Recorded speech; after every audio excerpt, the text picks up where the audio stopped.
Buenas noches en España, buenas tardes en México y toda Hispanoamérica que nos sigue a través de la Agencia Católica de Noticias, a través de Actúa Familia, en esta nueva entrega de Encuentros, Familia, Vida y Libertad. Un encuentro apasionante donde los haya, un encuentro realmente motivador porque la situación realmente lo es. El comunismo avanza, no sabemos, hay resultados inciertos en Perú, en México, bueno, los resultados son los que son. Y para analizar todo esto tenemos grandes analistas, grandes amigos también, ¿no?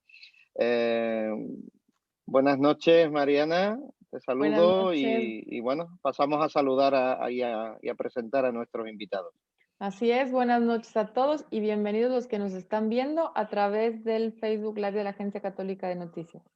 Bueno, pues antes que nada quiero presentar a alguien que ya desde casa ya ha estado en varios encuentros con nosotros y así es Carlos Polo. Bienvenido, Carlos. Muchísimas gracias Mariana, Pedro Bueno, y todos nuestros amigos. quiero decirles que Carlos es director para Latinoamérica de Population Research Institute. Carlos es de Perú, es antropólogo social, miembro del patronato de Citizen Go, miembro del comité de expertos de Political Network for Values y director de la oficina para Latinoamérica de Population Research. Bienvenido de nuevo, Carlos, y un gustazo tenerte como siempre con nosotros. De igual manera. Pedro, ¿a quién quieres que te presente ahora? A quien tú quieras. A quien yo quiera. Bueno, ahora vamos con Son todos grandes amigos. Así es, vamos con las mujeres. Tenemos a Gloria Basauri. Gloria es graduada en Ciencias de la Comunicación y es comunicadora social, fundadora y directora de la plataforma Círculo Pandora. Es activista por los valores conservadores, también es peruana, pero vive en España desde hace años. Bienvenida, Gloria. Muchas gracias. Encantada de estar aquí. Y es una amiga desde hace mucho tiempo. Un honor tenerte aquí, Gloria. Gracias, Pedro. El honor es mío. Bueno, y ahora vamos a tener a Eva Sara Landó. Ella es presidente de The Global Human Rights League, activista de derechos humanos, exiliada por el régimen castrochavista de Evo Morales. Muchísimo gusto, Eva. Bienvenida. No, pues muchísimas gracias a ustedes por tomarme en cuenta en este espacio que cada día es más importante, donde se alza la voz por los que no pueden, y un saludo a toda esa importante audiencia que nos sigue, y los invitamos, creo yo, a que compartan con sus amigos, con sus contactos, para que esto no quede aquí, para que lo sepa todo el mundo. Así es, muy importante. Muchísimas gracias. Y bueno, un honor también, que estés con nosotros, un honor. Eva. Y también tenemos a Héctor Moreno, es periodista y director de las campañas de Citizen Go México, que ustedes han visto Citizen por todos lados. Bueno, pues Héctor es el director en México y es consejero nacional de Misión Rescate México también. Bienvenido, Héctor, mucho gusto. Muchas gracias, muy amables y un gusto saludarlos a todos. Encantado, Héctor. Nos conocemos hace tiempo, un auténtico león. Bueno, pues ya casi acabamos, entonces esperen, pero es que las presentaciones son muy importantes para que la gente sepa qué personalidades tenemos aquí. Y quiero presentar ahora a Víctor de la Flor. Víctor de la Flor Kibaki es abogado de Perú y vive en Estados Unidos, tiene máster en leyes en la Universidad de Texas y doctorado en ciencias jurídicas, y es socio fundador de Kibaki Law Firm, que es la oficina de abogados. Es una oficina internacional que está con sede en Miami. También es autor de diversos artículos en revistas jurídicas en Europa y América Latina. Imparte clases en Estados Unidos, en España y Cuba. Tesorero de The Republican National Hispanic Assembly en el condado de Miami-Dade. Bienvenido, Víctor. Gracias, Mariana. Gracias por la invitación. A ti y a Pedro. Saludar a todos los invitados aquí hoy día y a toda la audiencia. Solamente para cerrar mi introducción, también soy abogado en Estados Unidos. Ay, muchísimas gracias. Por supuesto. Claro. Y también... Y por fin nuestro amigo Andrés, ¿no? Andrés, déjenme les digo que es activista por los valores conservadores, es abogado litigante, experto en responsabilidad extracontractual, litigio y asuntos familiares, también es conductor del programa Enfoque de Familia a través de la Coordinadora Republicana en Perú. Bienvenido, Andrés. Gracias, gracias Mariana. ¿Me escuchan? Sí, claro. Gracias a todos, gracias Pedro, gracias por la invitación. En realidad, muchas gracias sobre todo por la invitación en estos días difíciles que está viviendo mi patria Perú. Muchas gracias por su solidaridad. No, así es, Andrés. Bienvenido a todos. Realmente son días difíciles porque yo veo a América Latina ahora mismo como un polvorín a punto de estallar, y un polvorín con la bandera comunista en todo lo alto, ¿no? Bueno, no solamente México, Perú, sino todos los sucesos que ha habido en Colombia, bueno, en Chile, en Bolivia, Nicaragua. El otro día, ayer mismo, me mandaban reportes de que habían secuestrado a opositores, incluso a sacerdotes, ¿no? Los habían encarcelado el régimen, ¿no? Y bueno, desde Actúa Familia seguimos con nuestra campaña Stop Comunismo, ¿no? Y en estos encuentros en la Agencia Católica de Noticias eso es lo que pretendemos analizar. El engaño del neocomunismo sobrevuela por todo el mundo, pero especialmente en América Latina, ¿no? La sorpresa que nos llevamos en Perú, porque pensábamos que ganaba la candidata que decimos la no comunista, y resulta que ganó el comunista, ¿no? Ya nos contarán. Bueno, no lo sabemos todavía. Todavía Empezamos no, con un primer quemar bloque. el último cartucho. Eso. Exactamente. Correcto. Vamos a empezar precisamente por eso, con el primer bloque, valorando los resultados tanto de México como Perú. Y empezamos por orden. Por ejemplo, Héctor, en esa visión que tú tienes panorámica, analízanos, por favor. Yo sí que os pediría que nos ciñéramos a los tiempos. En un par de minutos, ¿cómo ves tú lo que ha pasado en México? ¿Das por buenos los resultados? Yo creo que en México es una elección plebiscitaria. Doy un poco de contexto a modo de nuestra audiencia. En México es la elección federal intermedia. La presidencial es cada 6 años, y esto fue en 2018 y este es 2021. ¿Qué estuvo en juego? Estuvieron en juego 500 diputados federales. De ellos son 300 de mayoría y 200 de lista. En México se llaman plurinominales o de representación proporcional. Estuvieron en juego 15 gubernaturas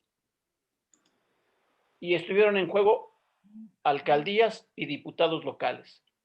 En total estuvieron en juego poco más de 40,000 puestos de elección popular. De 32 entidades hubo elecciones locales en 30 y las federales para el Congreso Federal. Esto es para dimensionar el tamaño de la elección que tuvimos en un país en donde el padrón es de poco más de 90 millones de electores, 94, 95, algo así. Para dimensionar la elección, que fue inédita en cuanto al tamaño en México. En la coyuntura es el tercer año de gobierno del presidente López Obrador y estaba en juego fundamentalmente hacer un equilibrio de poderes. ¿Por qué? Porque en la elección de 2018 ganó Morena la elección presidencial y además logró, junto con sus aliados, a través de unas fisuras jurídicas, quiero llamarle, tener una mayoría que le permitía modificar la Constitución a modo, sin necesidad de consultar a la oposición. El esfuerzo ciudadano, que fue muy importante y fue muy grande, se centró en equilibrar los poderes. Amén de los resultados que se pueden dar en estos días, confirmados por los tribunales y las impugnaciones, a grosso modo se consiguió que Morena no logre esa mayoría absoluta para modificar la Constitución, aún con sus aliados. Se consiguió que el Congreso de la Unión sea verdaderamente un punto de equilibrio a este gobierno federal que durante 3 años entró a un proceso, primero, de encono social. Segundo, es un régimen que en una visión, digamos, populista ha construido un camino en el que hay que destruir las instituciones actuales y construir unas nuevas. Y han dicho que tienen mucha prisa. Entonces, muy bien, ya se logró, ya se frenó este avance, falta ver qué sigue en el futuro. Con eso lo dejo, Pedro. muy bien, ahí un poco planteado. Eva Sara, ¿cómo ves tú estos resultados de México, por ejemplo, desde tu perspectiva allí en el norte, ¿no? En el norte, bueno, el señor AMLO no tiene la popularidad de que la gente pensaría. Yo tengo muchos vecinos viviendo en Las Vegas, mexicanos, y la verdad que no son muy optimistas, ¿no? Y haciendo un análisis personal, pienso de que México perdiendo la mayoría de la representación, digo, el presidente AMLO perdiendo la representación, la mayoría de la representación va de bajada. Perder la Ciudad de México es algo muy, muy importante para nosotros los conservadores, para nosotros los que buscamos la libertad y para nosotros los que no precisamente congraciamos o nos gusta lo que es el castrochavismo. El castrochavismo pierde poder en México después de estas elecciones, aún habiendo ganado AMLO. El perder representantes le quita poder. Así que por ese lado voy a ser optimista, creo que van de bajada. Esperemos que sí. Perdió la mitad de la Ciudad de México, muy marcado. No sé si vieron cómo está el mapa de la Ciudad de México, totalmente un lado rojo, un lado azul. Cuando tenía todo. Me gustaría, Eva, que tuviéramos tiempo de hablar sobre ti, sobre cómo te has sentido perseguida. En otra lo dejamos, pero ahora México y Perú creo que es lo más importante a tocar para ver qué acciones vamos a tomar nosotros como conservadores, como anticomunistas, para seguir avanzando. Y pegamos un salto a Perú, nos vamos con nuestros amigos peruanos.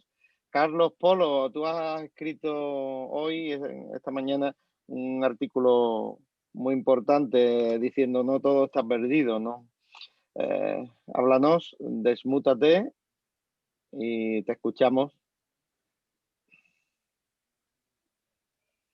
Sigues mutado. El artículo que ha sido publicado en Actual, el diario digital, actual.com, actual con doble L, se titula "Todavía no hay presidente electo en el Perú". Porque efectivamente tenemos una figura de una moneda al aire. La diferencia de votos, que es a la fecha 71.000, era el recuento de esta mañana, votos, es menos de 0.5% de diferencia. Lo cual en una votación entre dos candidatos es prácticamente nada. O sea, por una nada, la mitad del Perú está eligiendo a un presidente y la otra mitad está en contra. Y esto en medio de una discusión de impugnaciones de votos en 1.256 actas que están siendo televisadas ahora por el Jurado Nacional de Elecciones. Y entonces es una guerra de personeros que dicen este voto sí, este voto no, y de jueces que dicen sí, no, y lo aprueban o lo desaprueban. Pero sobre todo, ayer la candidata Keiko Fujimori hizo el anuncio de un recurso de nulidad de 802 mesas, 802 actas, que en conjunto son 200.500 votos. Entonces, si la diferencia es 71.000 y hay un recurso de nulidad por 200.000 votos, es que todavía, objetivamente, no se puede hablar de un ganador. Y de hecho, el Jurado Nacional de Elecciones todavía no ha declarado un ganador. No ha declarado. Aunque la prensa internacional lo está comprando. El único que ha declarado ganador es Pedro Castillo, que se ha declarado a sí mismo ganador según su propio conteo y sus propias cuentas. Y en general... muchos medios internacionales, entre ellos el medio oficial de los obispos españoles, la cadena COPE. Sí, está sucediendo lo mismo que pasó con Biden, ¿no? Pero para terminar con esta frase, ¿no? El Jurado Nacional de Elecciones, la entidad electoral, es la que finalmente va a resolver estos reclamos, tanto de nulidad como de impugnación de votos, y finalmente dirá. La mala noticia es que el presidente del Jurado Nacional de Elecciones ha sido un defensor de terroristas y además ha sido un marxista militante muy radical, maoísta, en su juventud. Camarada de Cerrón, camarada de Castillo. Cayó Así Perú que en lo que es la dictadura nada electoralista. nada imparcial, nada imparcial. Con ese árbitro... Oye, Víctor, ¿estás de acuerdo con el análisis que ha hecho Carlos? Sí, Pedro, estoy totalmente de acuerdo. Estas elecciones en Perú a mí me han traído sentimientos encontrados. Por una parte, tengo satisfacción de haber visto de que la población en general ha acudido a votar. Personas mayores de edad, mayores de 70, que no tienen obligación de votar, han acudido a cumplir con ese deber cívico para evitar que el comunismo vuelva a entrar. Eso me da satisfacción. Sin embargo, los resultados y toda esta incertidumbre acerca de los resultados, el hecho de que Castillo se haya autoproclamado presidente electo del país, todas estas impugnaciones que se vienen, me genera una desazón. Todo esto genera pues un daño al país, ¿no? En cuanto al sentido económico, los precios han estado subiendo, el dólar ha estado subiendo mucho, hay mucha incertidumbre en todas estas empresas, microempresas, medianas, grandes empresas, para ver si la inversión va a seguir o entrar en Perú. Y eso es lo que me genera pues una cierta preocupación por el futuro inmediato, ¿no? ¿Qué va a pasar luego de que o sea, ¿cómo se va a definir esto? Carlos ha comentado, al final lo va a definir el Jurado Nacional de Elecciones. O sea, la voluntad del pueblo al final se va a decidir por 3 o 4 burócratas que están ahí sentados, y hemos visto ayer en vivo que estaban las audiencias sobre los votos, que te enseñaban un papelito y 3 personas decían, no, sí, esto es un voto. No, para mí no es un voto. Sí. Digamos, la voluntad del pueblo se puede ver totalmente distorsionada por ciertos elementos que están ahora con la capacidad de elegir, pero que puede ser que no representen bien al pueblo. Muy bien. Andrés y Gloria, ¿puede haber violencia? ¿Puede haber un surgimiento, una confrontación en las calles? En fin, ¿cómo lo veis? O, en fin, ¿cómo interpretáis este impasse en que estamos viviendo allá en Perú? Bueno, el escenario, sea cual sea el resultado final de las elecciones, es muy complicado y de hecho la amenaza de violencia, de estallido social, que está tan de moda esa expresión, es inminente en caso de que, como siempre, pues los resultados electorales no le sean favorables a la izquierda, ¿no?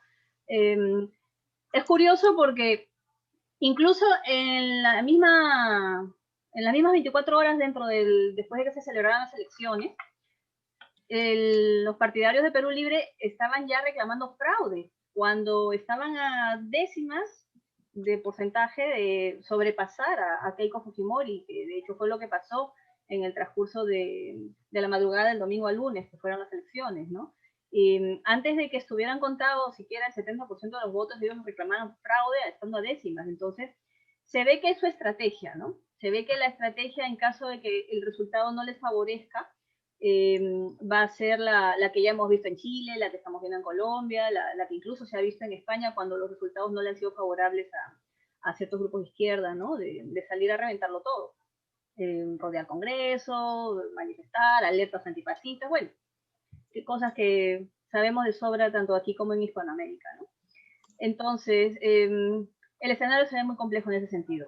Ahora bien, no es un tema y eso creo que cabe puntualizar, no es un tema de la mitad del país comunista versus la mitad del país anticomunista.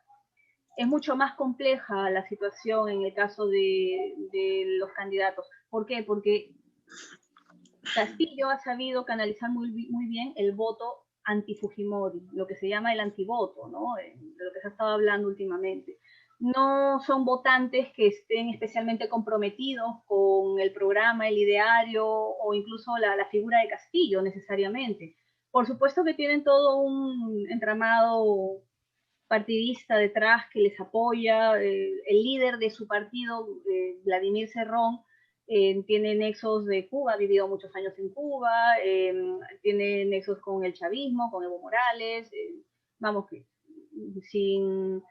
publicados por él mismo, o sea, no los desmiente, ¿no? Entonces, el tema de la estrategia izquierdista en Perú ha ido evolucionando, cada vez se ha refinado más y no representa necesariamente un ideario de izquierda propiamente o comunista de la mitad del país, ¿no? Sino más bien ha sabido canalizar, como digo, el voto antifujimorista, que curiosamente ya en febrero se hablaba de una estrategia tanto de medios como política para minimizar la candidatura de Keiko Fujimori. Y ojo con esto, y estaba repasando las declaraciones que dio la excongresista Jenny Vilcatoma, peruana, en un programa de la televisión local, donde en febrero, estamos hablando 2 meses antes, varios meses antes de las elecciones de la primera vuelta, donde hacía notar que los medios de comunicación minimizaban la figura de Keiko Fujimori como candidata y se dedicaron a atacar a otras figuras que estaban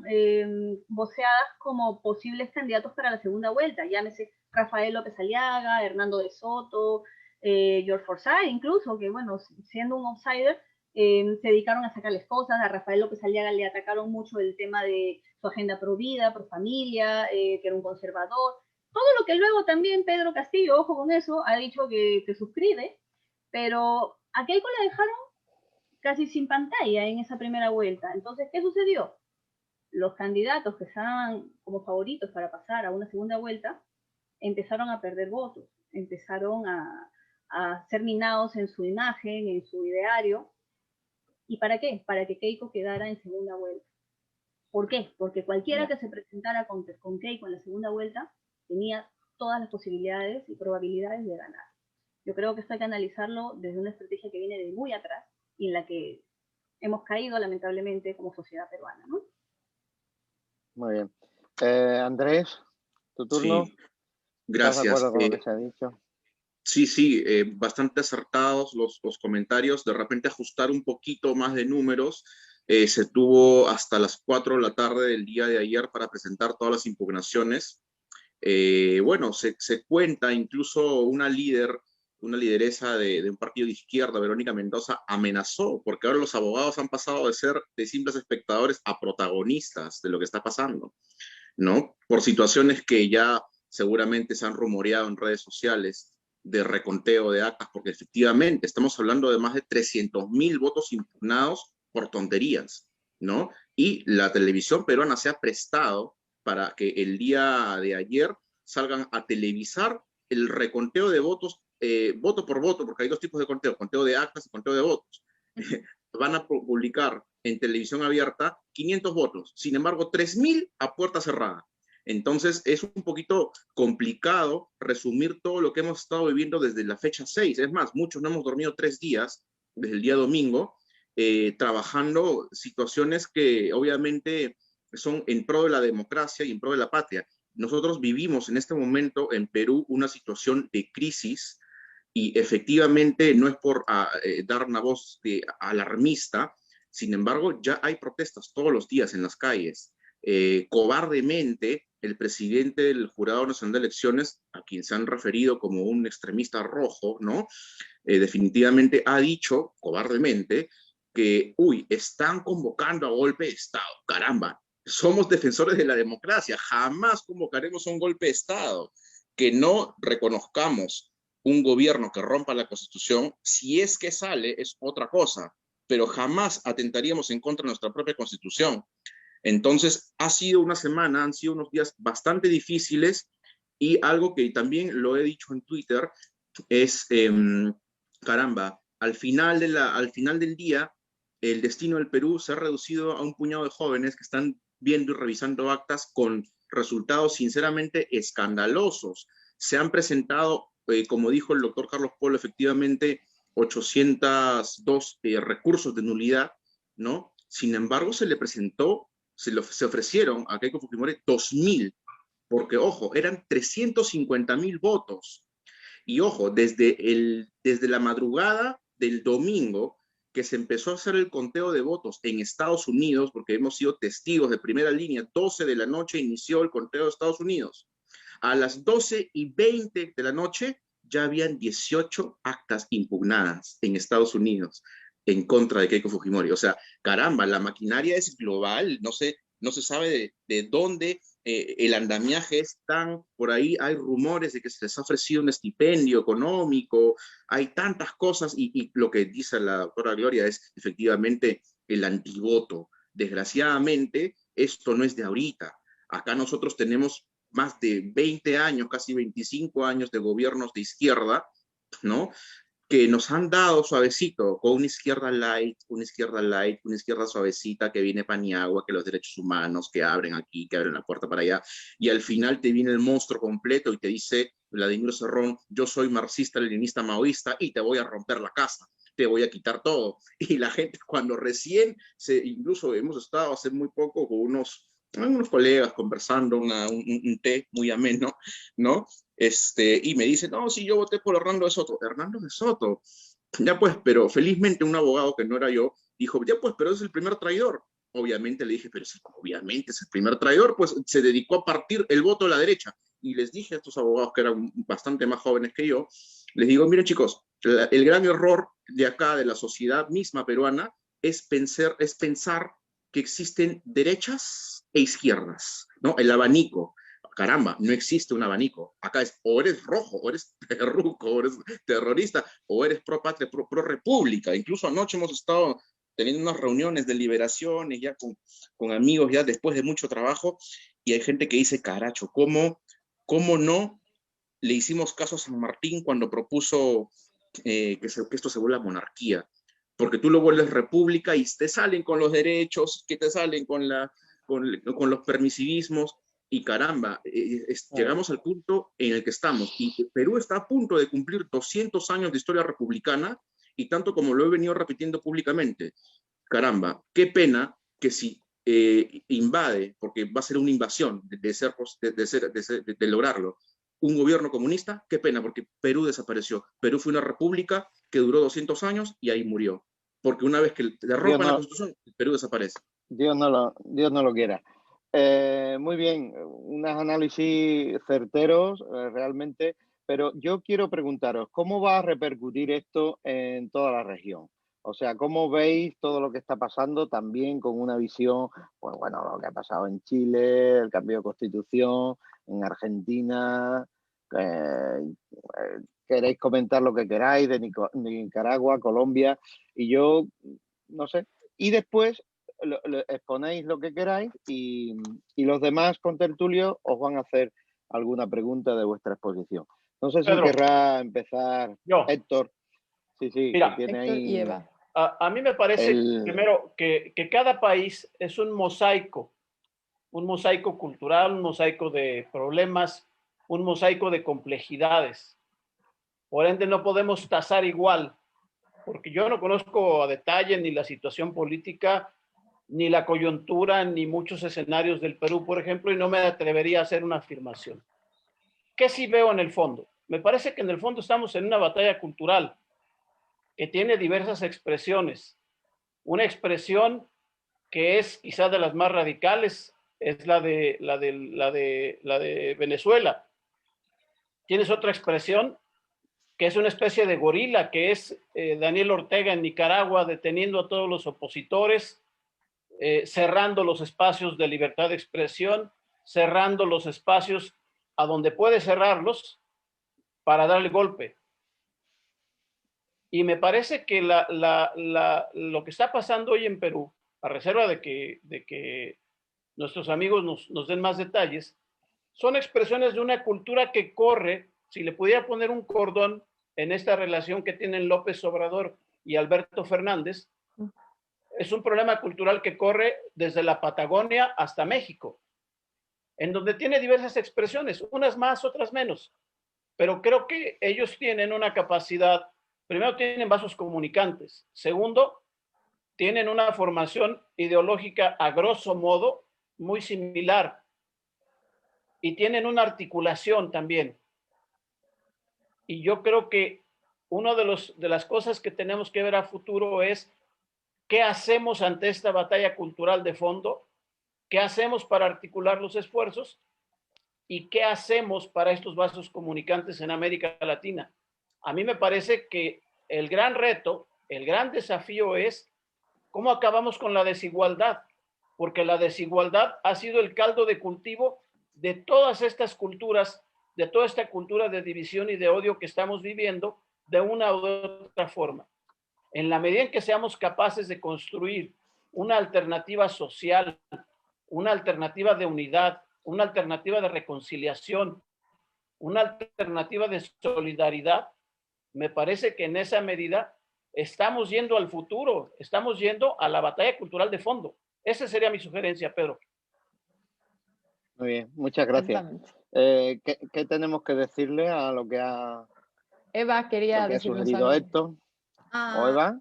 Sí, bueno, lo que yo estoy viendo es de que lamentablemente Perú ha caído en lo que es la dictadura electoralista, donde se vota y no se elige. Yo he escuchado hoy día a Vizcarra justificando y pidiendo paz a los keikianos, si se puede decir así, a los keikistas, no sé cómo se puede, a los K, ¿no? De que no se levanten, de que guarden la calma, pero ¿cómo es que uno puede guardar la calma? Y no estoy yo pidiendo o llamando a la violencia, por Dios, jamás.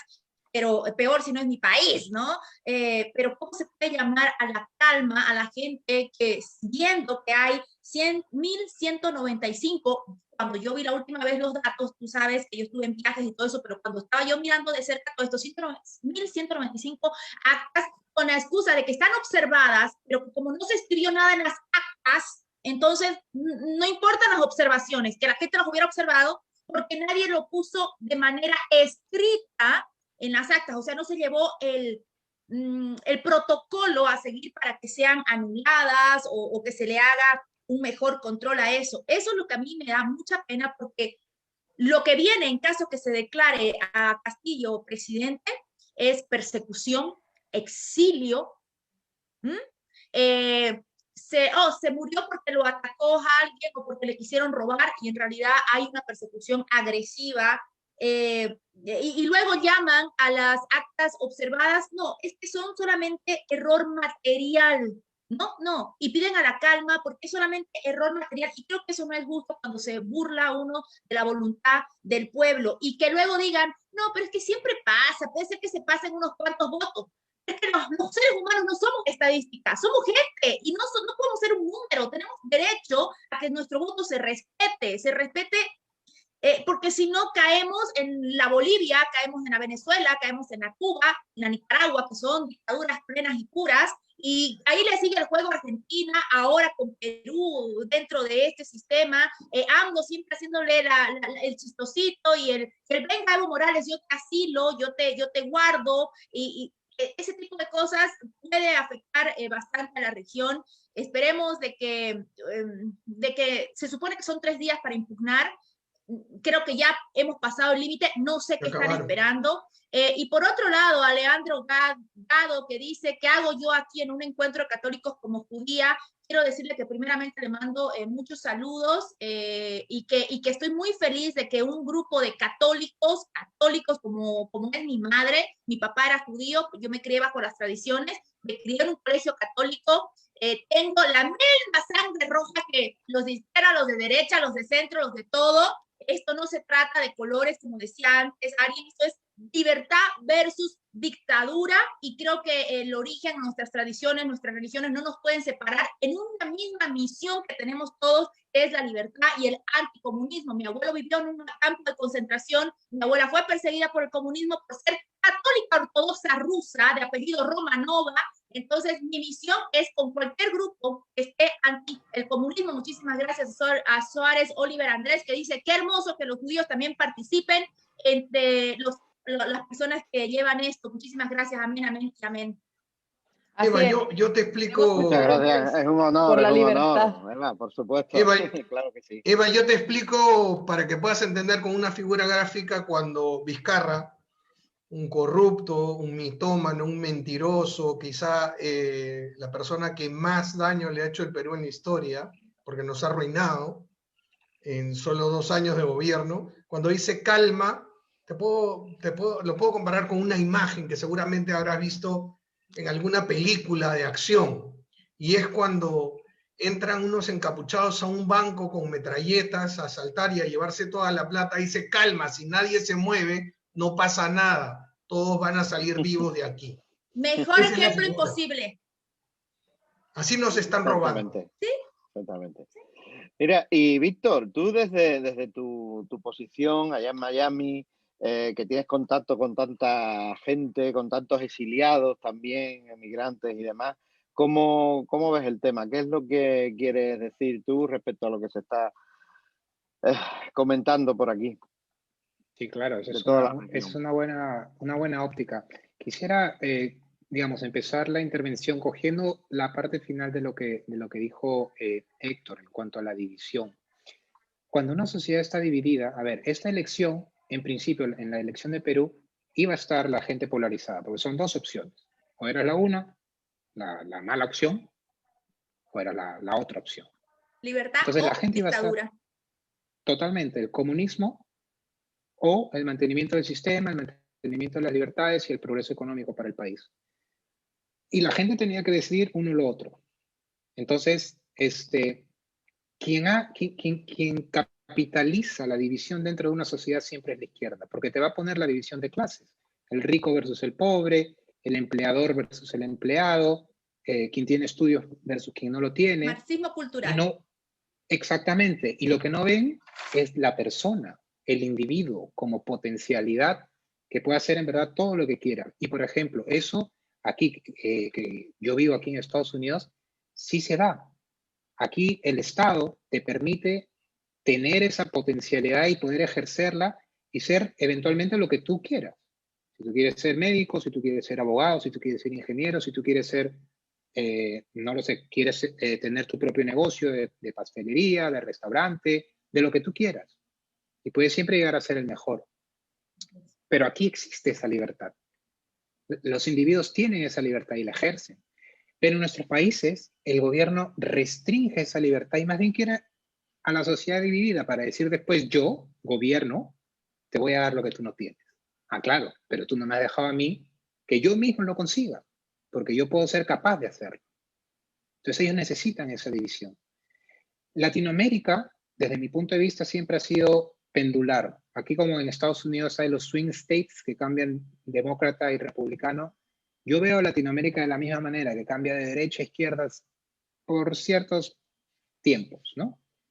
Recuerdo yo en el 2011, más o menos, cuando inició el gobierno de Ollanta Humala en Perú, Dilma Rousseff está en Brasil, Cristina Fernández de Kirchner en Argentina, Mujica en Uruguay, Correa en Ecuador, Chávez en Venezuela y Evo Morales en Bolivia. El continente estaba totalmente con la política esta del socialismo del siglo XXI. Ahora con todo lo que está pasando podríamos caer en lo mismo quizá. Y eso me preocupa mucho, porque una vez más, todo lo que el Perú ha avanzado con este modelo económico, que pueden haber desigualdades, ok, que el modelo económico puede ser modificable, sí, puede ser mejorado, pero no puedes mejorarlo con patear el tablero, ¿no? Con decir, vamos a una nueva constitución. No. O sea, las cosas cuando hay que ajustarlas se ajustan, pero no es que pueda empezar todo de nuevo. El país, ya lo había comentado también anteriormente otro de nuestros panelistas, va a cumplir 200 años. No es un país que se está creando desde ahora y decimos, ok, tabula rasa, vamos a crear todo. No, es un país que tiene 200 años de historia, 200 años de cultura, una sociedad que cambia y eso tiene que ajustarse dentro de las normas. Y para tu pregunta, Pedro, en cuanto al tema de cómo eso impacta aquí en Estados Unidos, pues mucho.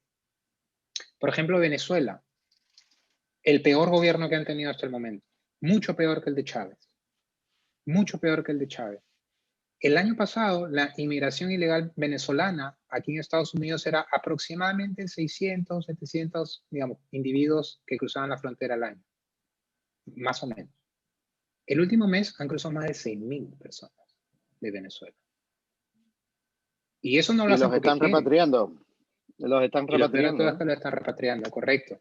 Cuando el gobierno de Biden aprobó este TPS, esta protección temporal, puso la fecha de corte y al final del día invitó a todos los demás que vengan. Pero eso le ha creado ahora una bola de fuego en contra de él, porque ahora la gente está viniendo, pero el gobierno no puede asimilarlos. Entonces los están deportando. Entonces eso lo vemos desde aquí. ¿Cómo impacta ese socialismo a Nicaragua, ¿Cómo le impacta ese socialismo a Venezuela? A Cuba, hay muchísimos refugiados aquí cubanos. Yo vivo en Miami, que esta ciudad se ha levantado gracias a los cubanos que vinieron hace mucho tiempo, y eso está muy bien. Pero el tema es que ellos tuvieron que salir de su país por necesidad, no porque querían venir a fundar una nueva ciudad en otro lado. Entonces, eso es lo que pasa. Exacto. Hemos visto también cómo los venezolanos, por toda esta podredumbre de gobierno que tiene en su país, también han tenido inmigración dentro de Sudamérica. Colombia, el mayor receptor de venezolanos. Perú, uno de los grandes receptores venezolanos. Chile, Ecuador, etcétera. Y estos países, mi país, Perú, por ejemplo, no estuvo preparado para esta inmigración. No estuvo preparado. Hubo conflicto social, etcétera, etcétera. Entonces, hay países que, digamos, que se perjudican, digamos, por las políticas malas que estos comunistas imponen en sus propios países. Muy bien. A mí me interesaría también que Gloria dijera también desde su óptica de viviendo en España, cómo ve todo esto, ¿no? A ver. Adelante. Esto da para un programa aparte, ¿sabes? Pero yo creo que la principal lección, si es que podemos tener alguna de la estrategia de la izquierda, es el hecho de pensar en bloque. Dejar de lado ya el tema de chauvinismos, de fronteras, de repúblicas, de analizar individualmente la situación en Venezuela, en Cuba, en Chile, incluso en España. O sea, más allá de la situación hispanoamericana, yo diría iberoamericana, ¿no? Considerando a Brasil y a España también. La iberosfera.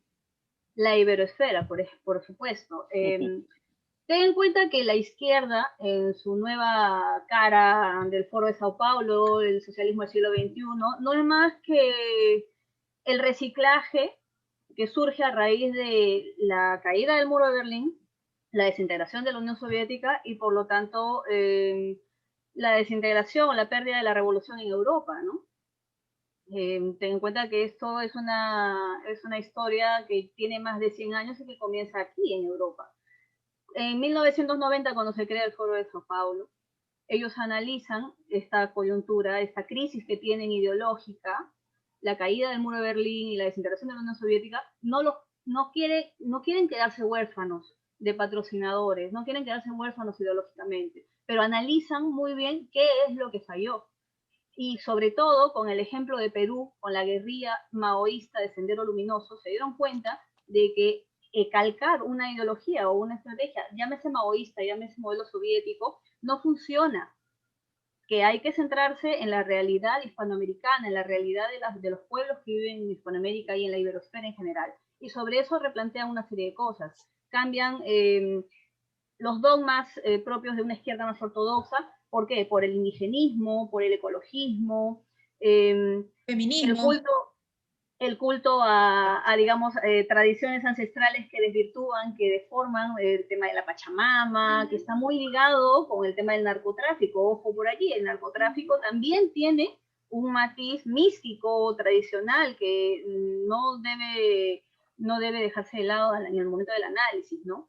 Entonces, ¿qué pasa con este marxismo cultural que cambia la cara, lava la cara a la izquierda a la que todos estábamos acostumbrados en ver? O sea, yo tengo menos de 40 años y yo recuerdo perfectamente a la Unión Soviética participando en Olimpiadas, recuerdo perfectamente la caída del muro de Berlín. Entonces, no es tan lejano el panorama europeo de cuando la izquierda o el comunismo tenía hegemonía sobre la mitad del continente. Y es más bien Hispanoamérica en general y ciertos países en particular, entre los que está Perú, su asignatura pendiente. Perú ha resistido el embate del marxismo cultural durante muchísimos años. Recordemos que la gran marcha contra la ideología de género que se dio en el 2016 con Mis hijos no te metas, fue uno de los pocos países donde se logró dejar fuera de la currícula escolar a la ideología de género y todos los cambios que querían hacer en base a estas nuevas teorías de género, ¿no? Las marchas por la vida. Nunca ha podido la izquierda entrar directamente a hacerse con el control en la educación o en los contenidos escolares con este programa progresista, copiado muchas veces de Europa, ¿no? Entonces van por su otro bando, por el lado del indigenismo. Hay que considerar aunque tal vez en Europa esto no se entiende, el tema étnico, en el momento de analizar tanto la candidatura de Fujimori como la candidatura de Pedro Castillo, ¿no? El componente étnico en la elección, en el votante, al momento de elegir a un campesino, no solamente es por su ideario, ¿no? Y toda esta suma de sentimentalismo, de folclorismo, ¿no? El hecho de que Evo Morales o Ollanta Humala en su momento se despojaran de la corbata, se despojaran los trajes y salieran pues con sus trajes típicos, que Pablo Iglesias aquí también hiciera lo mismo, lloraran en público, use hasta ahora una mascarilla con la huipala boliviana, todo está orquestado de la misma forma. ¿Por qué? Porque ellos piensan en bloque, y es algo que ya todos los movimientos, no quisiera decir derecha, porque esto en Hispanoamérica no se entiende como una lucha de izquierdas o derechas, sino de que el voto contracomunista o la lucha anticomunista en la iberosfera, ¿no? Tiene que empezar también a pensar en bloque, porque aunque tengamos matices regionales, no dejamos de ser para ellos un mismo objetivo. Entonces, en conclusión, la situación de Hispanoamérica o de Iberoamérica en este caso, es que ellos están siguiendo una estrategia que, hombre, les está funcionando porque nosotros no somos capaces de dar una alternativa a eso. Bueno, con nosotros me refiero, pues, no a los que estamos aquí presentes necesariamente, ¿no? En general, todo este voto anticomunista, toda esta lucha social que ha habido. Yo te he puesto, Pedro, que muchas personas de las que marcharon en la Marcha por la Vida y en Con mis hijos no te metas contra la ideología de género, han votado por Castillo, sin ser comunistas. Sí, eso lo quería comentar también. No es un voto que nos diera tiempo. Yo tengo una amiga que participó en nuestros encuentros hace poco, creo que era el de mujeres, Mujeres sin Complejos, que ahora es una defensora de Castillo, además enfervorizada y totalmente atacada, en fin. Digo, te has transformado, pero ¿qué estás haciendo? ¿Qué estás haciendo? No, es que es un engaño total, en fin. Un disgusto tremendo. Pero, por favor, continuemos el diálogo tan interesante. Andrés, yo quería que tú participaras también sobre lo que han dicho la situación hispanoamericana, lo que quieras aportar. Sí, quisiera aterrizar un poquito en Perú. La situación yo creo que la manejan hasta mejor que yo a nivel internacional, efectivamente. A través de, ojo, lo que pasó en el 89 con la caída del muro de Berlín es una situación que puso fin a 30 años de una dictadura total, que es probable que estemos por empezar en Perú. Incluso están circulando audios de Cerrón, el líder del partido, que dice, ya, Lima no quiere indigenismo, ya, cerramos Lima, pues. Cerramos Lima y me quedo, si la riqueza está en las provincias, que Lima se quede solo, que los pitucos se queden solo ¿no? Acá en Lima se le llama pituco a los que tienen dinero, cierta capacidad económica, ¿no? Y de nuevo el divisionismo. ¿No quieres nada conmigo? Cerremos Lima, pues, y Lima es tu propio, y vamos a hacer una nueva república soberana independiente del Perú dirigida desde el Cusco, porque la riqueza está en provincia. Entonces, de nuevo, a romper lo que es la patria peruana, ¿no? ¿Tú crees que afrontarán una nueva constitución?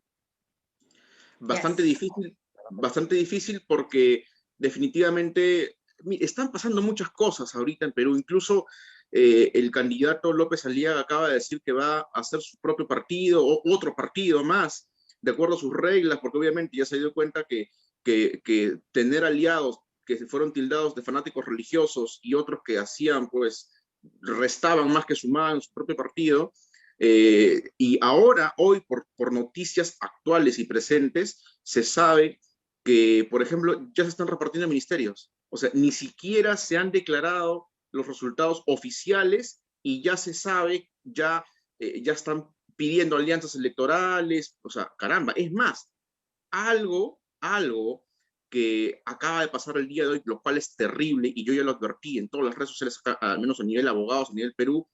El tema es el siguiente. Hoy, temprano en la mañana, salió el fiscal Pérez, ¿no? El que está viendo el caso de Keiko Fujimori, a pedir que se le varíe el mandato de comparecencia simple con prisión efectiva. Y acá hay un problema muy grave. O sea, en plenos rumores de repartijas, ¿no? Obviamente extraoficiales, que venga una persona y diga, la voy a meter presa, caramba, acá hay un problema grave, porque ¿qué va a pasar con una persona en prisión si es que sale presidente, que no va a poder juramentar? O sea, vamos a hablar de la primera presa política. O sea, todos se van a sacar totalmente la máscara y decir, somos Karl Marx. O sea, ¿de qué estamos hablando? ¿No? Entonces, acá ahorita estamos viviendo momentos bastante tensos y estamos todavía a la espera del conteo de las actas, del reconteo de los votos y de las impugnaciones. A ver, hasta el día de ayer, miércoles, hasta el miércoles a las 4 de la tarde, lo que se tenía era presentación de nulidades. Me llaman en la noche, el día de ayer, y me dicen, oye, bien, los abogados se acaban de tirar, el término peruano, se acaban de tirar 100.000 votos de lápiz con las impugnaciones. Y eso está, obviamente, cambiando la balanza, por eso el doctor Polo acaba de decir, sí, pues estamos a 0.05 ahorita, porque hoy en la mañana, 10 de junio, en la mañana hemos amanecido con un 0.020 de diferencia. Ahora en la tarde estamos a 0.05 de diferencia. Esperemos ahora en la tarde más o menos cómo avanza este tema, porque las impugnaciones que han hecho han sido literalmente flagrantes. Ahora, no quiero acusar directamente a nadie tampoco porque no tenemos pruebas, pero mucho se ha hablado en procesos electorales anteriores de lo que es el actazo, ¿no? De lo que es el anforazo, que es que te cambien el voto en el ánfora, y ahora, con plena tecnología, lo que se llama el digitazo. ¿Qué es el digitazo? Que, ok, viene el acta de la mesa de votación y las oficinas tienen sus centros de cómputo, entonces veo algo que no lo leo bien y pongo, ilegible. Entonces, estamos hablando de más de 350.000 votos impugnados por tonterías con ilegibilidad, cuando tú entras al escaneo del sistema y el acta está perfectamente legible. Entonces, no me pueden decir que esto no es pasible de un recurso de nulidad de esa decisión. Muy bien. Sin perder de nuevo la vista de dron de toda la iberosfera que le llamamos, Eva, tú querías analizar un poquito tu propio país. Hablando sobre Gloria, ¿no? Bolivia, eres boliviana, ¿no? Soy boliviana, sí, soy boliviana, judía boliviana. Vivo en Estados Unidos hace 12 años, soy exiliada política por el régimen dictatorial del nazista indigenista Evo Morales, porque eso es lo que ellos hacen ahora. Hay una nueva ola, ¿no? El nazismo indigenista, de que es una supremacía, sobre todo en Bolivia, ¿no? De que los indígenas son mejores, de que los indígenas te pueden atacar y uno no puede responder. Y es lo dentro de 2 semanas tendremos un encuentro sobre ese tema. Sí. Entonces, cuando, por ejemplo, hablan de que en Perú no pudo entrar, yo me recuerdo muy bien porque también apoyé bastante de donde estaba, desde mi trinchera, lo que era con mis hijos no te metas, que se llamaban los colectivos, me acuerdo, en Perú, que son totalmente diferentes a los colectivos de Venezuela, por supuesto. A mí me encantaba eso, yo soy una persona pro vida, soy hija adoptiva, entonces defiendo la vida a muerte, ¿no? Aunque suene así, defiendo la vida a muerte, ¿no? En fin, lo que pasa ahora es que con esto del virus, están manejando países porque los están endeudando al punto de que cuando quieren pedir recursos, que fue lo que le pasó a Macri, que pasó cosas que nadie se creyó que iba a pasar en Argentina, pero cuando la deuda es tan grande, se le debe tanto a alguna institución, a algún país, a algún banco, entonces te ponen la agenda, porque el que pide, el que paga la banda pide la pieza, la música, ¿no? Entonces, Macri, que nadie se imaginaba, empezó ya a hablar de la ideología de género, y también a aprobar medio así el aborto, alguien que nadie se imaginó y se sospechaba, pero ¿por qué? Por la presión económica. Entonces, cuando tú debes el dinero, te implantan, te imponen una agenda a seguir. Yo te ayudo, es muy probable de que en el momento en que en Perú, en aquel momento, no había una crisis económica como la que hay ahora por el tema de la pandemia, si quieren llamarlo así, porque fíjense, todos los países, nuestros países son los más afectados. En Estados Unidos, yo he viajado todo el año pasado, yo no veo gente que es tan bien diseñado todo esto, que les afecta más a los países con menos recursos, aparte que tienen menor infraestructura sanitaria, pero les deben tanto ya a los chinos, y tengo que decirlo así, que los chinos están imponiendo su agenda para las ayudas. Y eso es grave, eso es gravísimo. Ya no hay decía ella también sobre, ¿no? Cuando en 1999 en Venezuela cubre todos los gastos para que surja lo que es el castrochavismo, cuando antes era castrismo nada más, en 1999, el Foro Sao Paulo, etcétera, se funda en Sao Paulo, lo que tú quieras,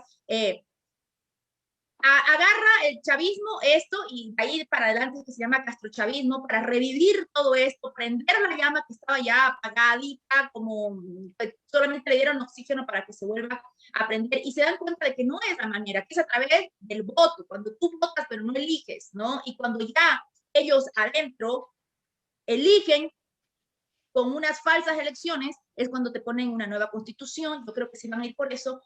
¿Por qué en Perú creo que igual que en Bolivia el comunismo no se ha agarrado tan rápido? Es porque nosotros, Bolivia y Perú, compartimos la misma pollera. Somos chola, ¿no? Somos la misma chola con otra pollera. Eso es lo que somos, ¿no? A ver si me entienden en Perú. Sin discriminación, sí, sí, por supuesto, pero es así como decimos nosotros en Bolivia. No, somos la misma chola con otra pollera. Y es lo mismo. Nuestra gente ama, a pesar de que ellos creen de que son socialistas, creen que son de izquierda, pero díganme, en Bolivia pasa, dígame si usted va a ir a donde una cholita, donde su caserita, donde su cholita, y usted le va a decir, ¿sabes qué? Desde ahora, de 3 papas que tú vendas, 2 me das el dinero, tú te quedas con 1. Esa mujer se va a levantar y va a pelear su propiedad privada como nadie. Pero ellos siguen pensando de que son izquierdistas, son socialistas, que buscan la igualdad, y no lo son. Son la gente más peleonera por su propiedad privada. Ellos quieren su techo, ellos quieren su casita, aunque sea de adobe, pero que sea propia. Esto es algo que nos caracteriza a Perú y a Bolivia. Entonces, por eso es que se les hace tan difícil meterse y van a través del voto y luego la persecución y luego el encarcelamiento y luego, Dios no lo quiera, el exilio. Por Dios, lo que menos queremos nosotros, la persona, el señor que vive aquí en Miami, sabe cómo sufren los exiliados. Yo soy exiliada y no queremos exilio. Queremos volver a la democracia para que la gente no tenga que salir y separarse de sus familias, ¿no? Utilizan a la gente, exactamente, la gente pensando que está luchando por el bienestar. Pedro. Es tremendo. Sí, sí, para terminar este bloque, Héctor, ¿querías añadir algo? Sí, a mí me parece que varias cosas que vale la pena ponerlo en la mesa. La primera es que las cosas no son en blanco y negro. Es como en la vida, hay muchos grises, hay demasiados grises en vida.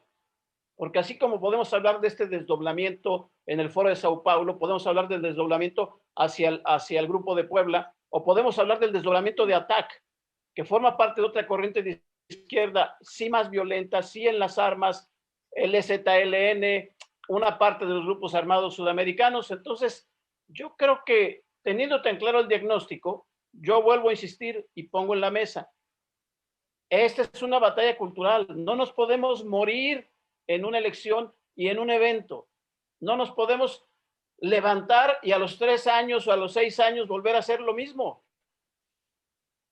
Hay que dar la batalla día a día.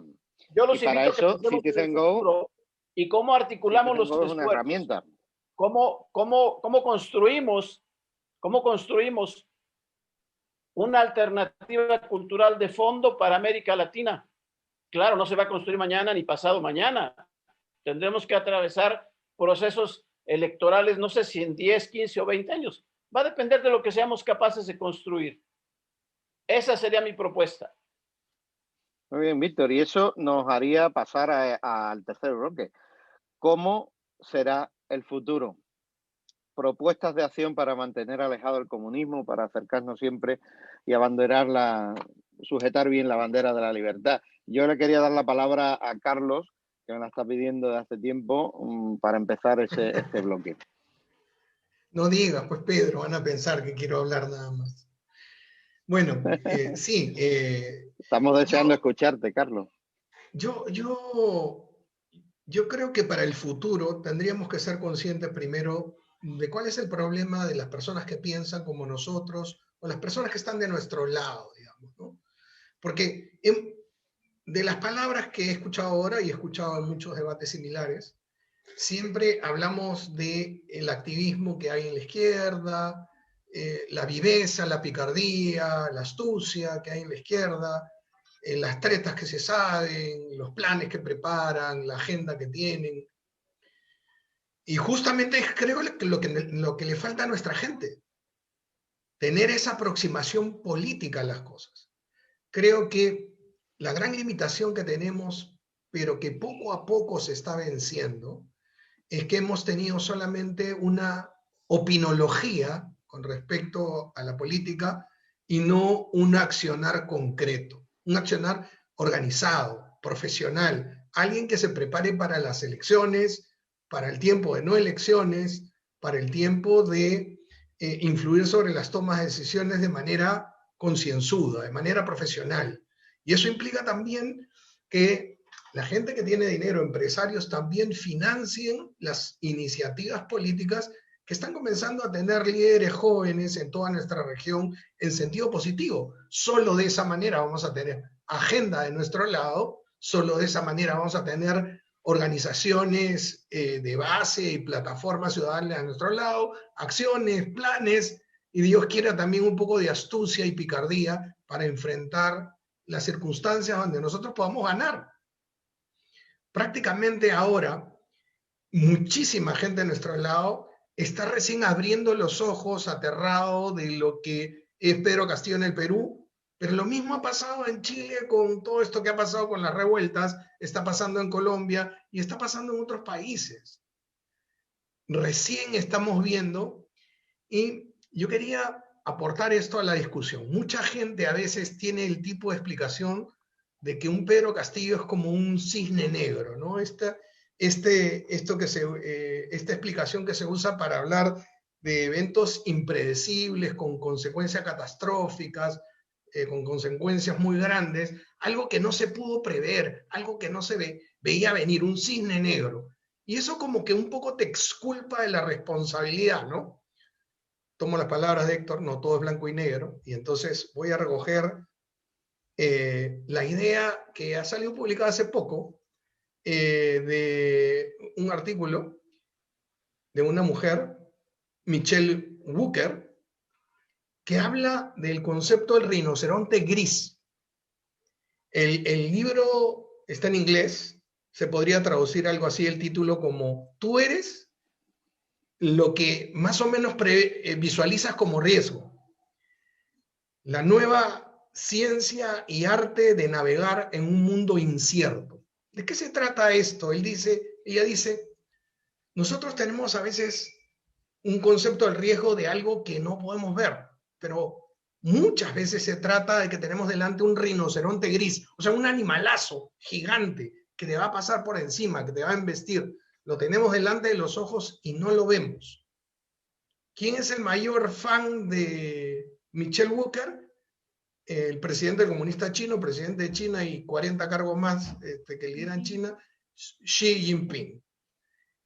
¿Por qué? Porque se da cuenta que hay mucho de lo que estamos conversando ahora mismo. La escuchaba a Gloria Basauri hablar de todas estas agendas de género, de LGTB, de aborto, de ecologismo y de todo el marxismo cultural, toda la sopa del marxismo cultural, de lo que hemos hablado muchísimo, pero que decanta en esto, decanta en un régimen totalitario que nos quita toda la libertad. De hecho, ese fue el sentido por lo cual, con un grupo de gente de la iberesfera, con alcance de iberesfera, hicimos Pandemonium.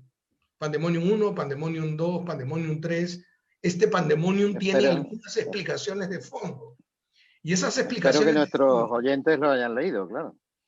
Son el rinoceronte gris, que ahora, lamentablemente, pues nos está embistiendo en el Perú. Ojalá no nos aplaste, pero nos está embistiendo. Y entonces mucha gente, sí, el género, bueno, no, sí, un poco sí, hay que ser un poco más progresistas. Y era la parte del rinoceronte que se iba armando y que nos iba aplastando como ahora. Ahora sí la gente está asustada, pero es cuando le tocan el bolsillo, cuando sabe que puede perder su casa, cuando sabe que puede perder su libertad, cuando puede perder sus ahorros, sus empresas. Pero debió estar alertada antes porque el rinoceronte estaba ahí, el rinoceronte gris estaba ahí. Sí. Y entonces... Esa es justo la teoría que manejamos en los encuentros, que manejamos en Actúa Familia. O sea, stop comunismo es stop cultura de la muerte, es stop aborto, es stop género. No dejemos que nos pase lo de la rana. Matrimonio igualitario. Ajá. Las ranas que cocinan lentamente es lo que está pasando. Y yo, la verdad, yo en lo personal, digo, no creo en los grises, en los más oscuros, creo que eso uno u otro, porque ellos trabajan en eso, lavándonos las conciencias. Es como la izquierda, o mejor dicho, la derecha, el que se dice, no, yo soy de derecha y no hablemos de derecha, yo soy libertario medio, o de derecha media. Es que siempre pienso yo, en lo personal, no creo, tal vez estoy muy equivocada, pero pienso que por ese medio es donde entra la izquierda, muy suavecito, la rana, los tibiecitos, sí, se te van cocinando de a poquito. Yo pienso que ante dictaduras, ante sistemas dictatoriales, comunistas, no se puede tener medias tintas. Las palabras dulces, como digo yo, siempre las tenemos que guardar para nuestros hijos, pero no ante las dictaduras, porque entonces empezamos a convencer a la gente de que hay que ser tolerante. Yo no puedo ser tolerante ante el aborto. Yo no puedo porque están matando a una criatura. ¿Cómo puedo ser tolerante o ser un poco permisivo ante el crimen de una criatura? Que muchas veces la madre también es víctima por personas que vienen y te dicen qué creen que ellas deben hacer. Mientras no les afecte, como dijo Carlos, hasta que afecta el bolsillo es cuando la gente se mueve. Total respaldo. Muy bien. Pues vamos a pasar al minuto de oro, al minuto de oro, donde vais a cada uno de vosotros durante un minuto de reloj hacer propuestas. La última intervención, podríamos decir, ¿no? Adelante, vamos a empezar por los últimos que no han hablado. Por ejemplo, Víctor. Sí, claro. Gracias. Mira, yo creo que el activismo esto es una lucha constante. El activismo siempre tiene que ser una opción. Sin embargo, nosotros no somos como los de la izquierda, del activismo como el Black Lives Matter aquí en Estados Unidos, que va y te destroza las propiedades, los negocios, etc., o que te crea caos, etc. Nuestro activismo yo creo que debe estar en la educación y ser siempre una sociedad, un país de ley y orden, en donde los principios básicos, familia, vida, libertad, sean los principios rectores, porque sin esos principios rectores, la sociedad no va a caminar en su conjunto. Ley y orden es básico. La Constitución peruana, en el artículo 1, dice que el fin de la sociedad y del Estado debe ser la defensa de la persona y el respeto de su dignidad. Es un principio básico y tenemos que hacerlo. Tenemos que educar a la población, a los individuos, a que ellos mismos realicen sus propios sueños. El Estado no debe ser aquel que le provea todo para que la persona llegue a un fin. No, la misma persona tiene que ser la que, según sus propios anhelos, sus propios deseos, sus propias intenciones, llegue a los fines que ella misma quiere. Muy bien, muchas gracias, Víctor. Gloria. Como decía aquí el expresidente Calderón, a la gente hay que enseñarles a pescar, no a darles el pescado, porque si siempre le das el pescado, nunca salen adelante. Bueno, yo insisto con lo que dije en el bloque anterior, geoestrategia. La iberosfera como bloque cultural, como un bloque, un mismo idioma, una misma historia compartida. No debemos seguir viendo las cosas de forma que si Venezuela, que no somos Venezuela, si somos Venezuela, quien llegó a convertirse en Venezuela o Argentina o Chile o lo que pase en la región, pues no me va a pasar a mí porque yo tengo el modelo económico. Dejemos de basar el discurso de oposición al comunismo solo en modelos económicos. La izquierda ya trascendió eso y de forma correcta, o sea, porque le está funcionando. No me da miedo admitirlo, porque esa es la vía. No podemos copiar, no podemos calcar. Donde sí funciona en un sitio, un modelo, un discurso, no necesariamente funciona en el otro. Pedro Castillo es una persona que se dice de izquierda, pero asimismo inicia la mañana electoral con una oración, con una gigantografía inmensa de Jesucristo es mi pastor, Jehová mi pastor, perdón. Se declara antiaborto, se declara antiideología de género, aunque luego en su programa, en el programa de su partido, esté puesto el aborto como parte del plan de gobierno.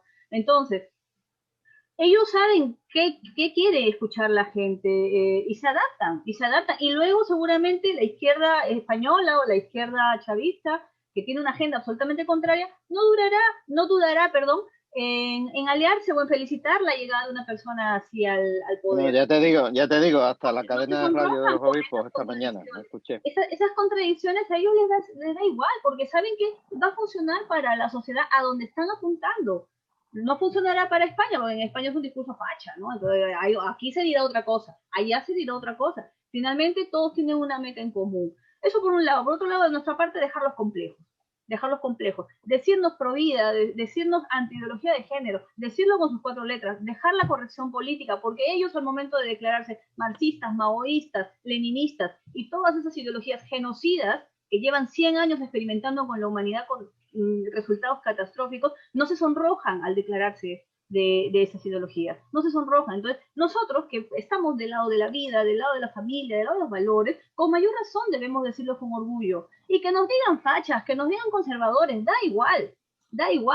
Tendríamos que tener un bloque unido, que no nos dé miedo actuar ni declararnos lo que somos, porque a ellos no les da miedo. Y finalmente, la población, la sociedad va a donde está la coherencia, digamos, en valores, donde está el compromiso entre lo que tú dices y lo que tú haces, ¿no?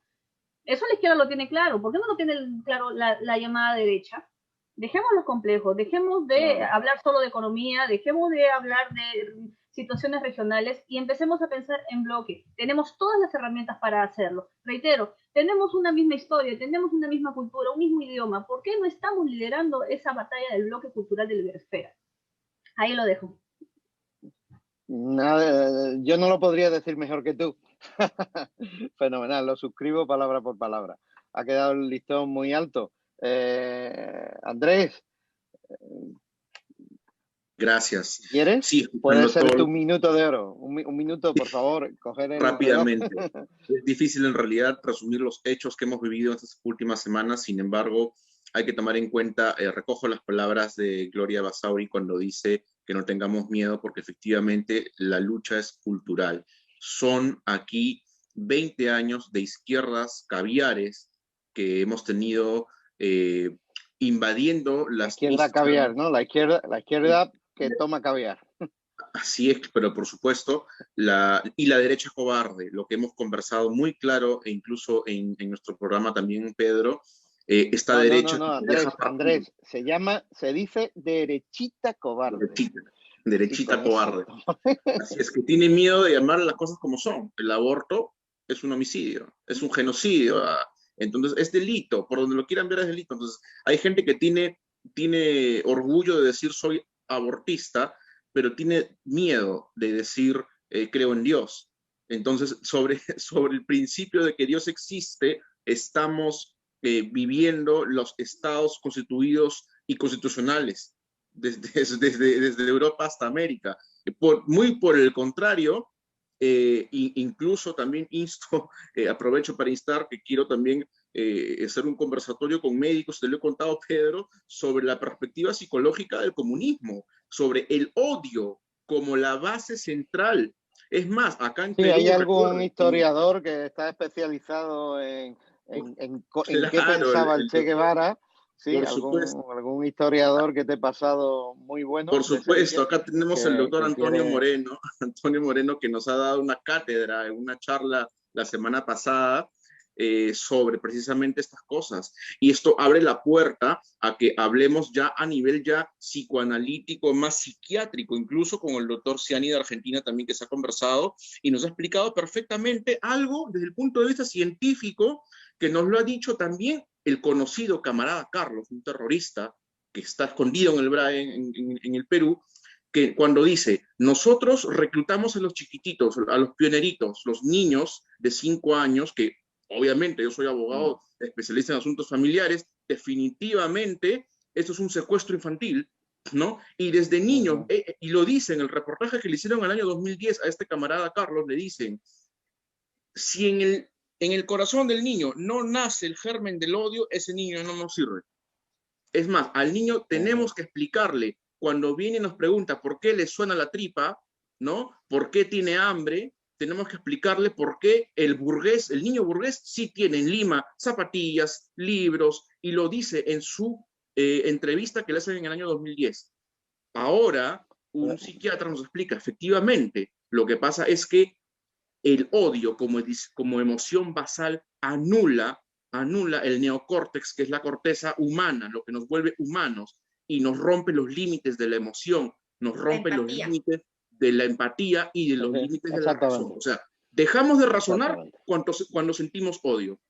Ahora, la respuesta a esto nos lo ha dicho claramente el doctor Antonio Moreno, a quien le mando un saludo desde aquí y muchas gracias por su entrevista. Efectivamente, él nos habló sobre la evolución histórica de la familia. ¿Cómo reacciona la familia ante este tipo de crisis? ¿Cómo reacciona la familia ante la pandemia? Bueno, ¿cómo reacciona la familia?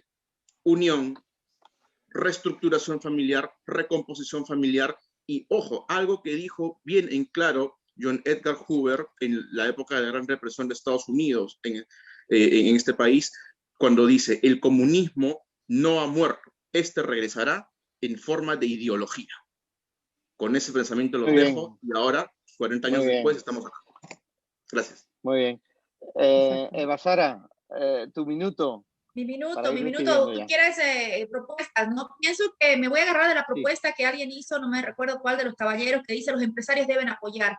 Y simplemente porque estamos en desventaja total, las campañas políticas, los movimientos, nos guste o no nos guste, necesitan recursos, y más cuando nos enfrentamos a narcos, con recursos ilimitados, corrupción de gobiernos y terroristas. Manejan todos los recursos. Estamos en totalmente desventaja en cuanto a campañas, digamos, en ese sentido. Ellos tienen recursos ilimitados. Por otro lado, hablaban de no ser correctos, políticamente correctos, y creo que es totalmente acertadísimo, Gloria. No hay que ser políticamente correcto, hay que ser patrióticamente correcto para avanzar en nuestra agenda. Otra cosa, también hablaban de la unidad. Pienso que la unidad en la diversidad es muy importante. Una golondrina, lo he vivido yo en Bolivia, no hace verano. Necesitamos unidad en la diversidad. Nadie tiene que ser igual a nadie. Ser igual es pecado. Yo creo que Dios no quiere que todos seamos iguales, porque nos hace diferentes en color, en todos los aspectos. Entonces yo pienso que buscar la igualdad,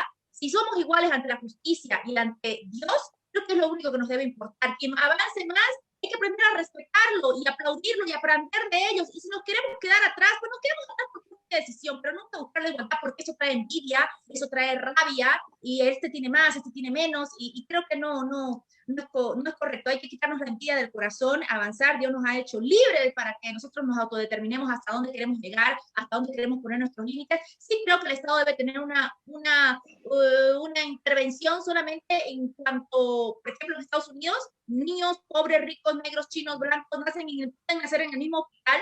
Da esa oportunidad de tener el principio de vida con igualdad. De ahí para adelante, pucha, pongámonos nosotros a maquinar y vemos hasta dónde queremos llevar adelante a nuestros hijos, cumplen 18 años, y de ahí para adelante a ver hasta dónde quieren llegar ellos. Darles las mismas oportunidades, las mismas herramientas de nacimiento, de educación que sí existe en Estados Unidos, pero de ahí para adelante el individuo es libre y decide hasta dónde llegar. Quitémonos la envidia y quitémonos esa semillita de pensar de que todos tenemos que ser iguales, porque si para Dios yo soy igual ante todos y ante la justicia me terminan mi crimen de la misma manera, yo estoy feliz. Muchas gracias. Impresionante. Educación, valentía, unidad. Se han dicho muchas cosas aquí que las iremos editando, las iremos recordando. Yo animo a que compartáis este encuentro, si os ha gustado, a todos vosotros, a todas vuestras amistades, a todos vuestros contactos. Me falta mi Realmente, minuto. bueno, ha sido oro fino. Ah, bueno, Carlos, por favor, tu minuto. Bueno, o menos. ¿Sí? Miren, yo lo invito a todos los que nos escuchan, porque los que están aquí presentes, yo sé que participan activamente de la vida pública, de la vida política, y los felicito y los admiro. No son tiempos fáciles para pensar lo que pensamos, para defender la libertad, por ejemplo. Pero a todos los que nos escuchan, los animo a participar de alguna manera de la vida política. La derrota está en no participar. El comunismo necesita dominarnos absolutamente, eliminar nuestra libertad y nuestra voz definitivamente. Mientras nosotros participemos poco o mucho de la vida pública, el comunismo no va a ganar.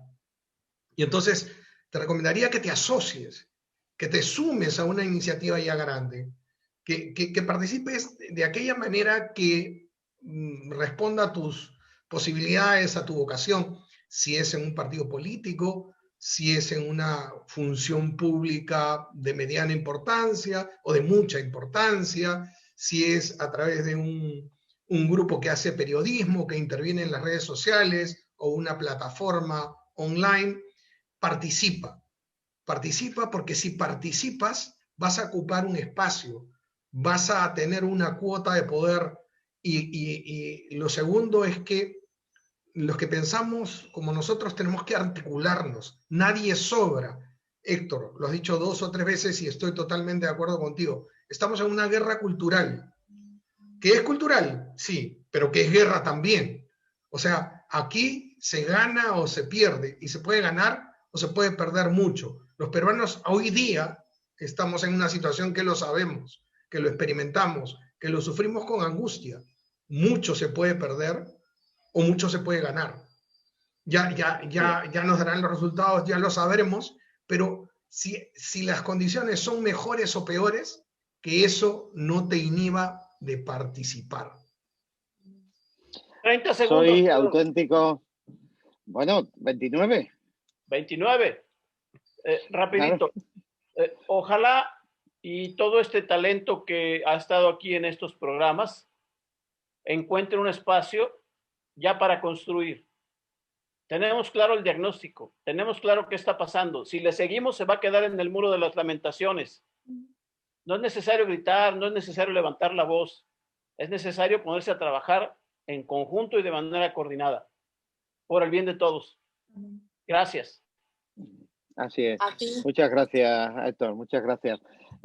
Sois auténticos animales políticos, todos los que habéis estado aquí. Es un honor haberos tenido en este encuentro.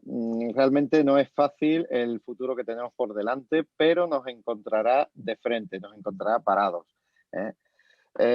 Muchas gracias, Eva, a ti especialmente, porque realmente ha sido un honor en la Agencia Católica de Noticias tenerte a ti, judía. Esto no es un encuentro de católicos, es un encuentro de personas con valores, es un espacio de libertad, es no sé, es un canal a un lado y a otro del océano donde realmente nos damos la mano, planteamos estrategias, planteamos ideas para que la cultura de la vida gane. Así que es un honor a ti, a los hermanos evangélicos.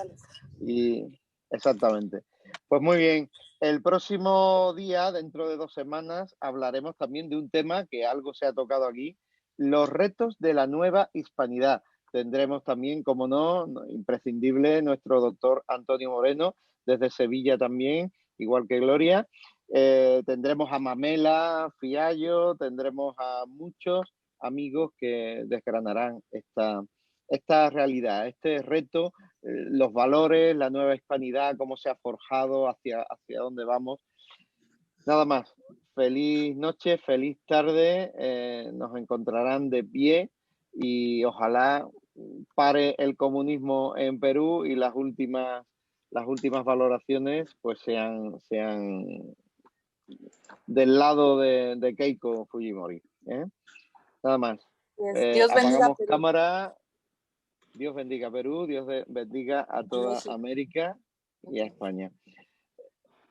Un abrazo, amigos.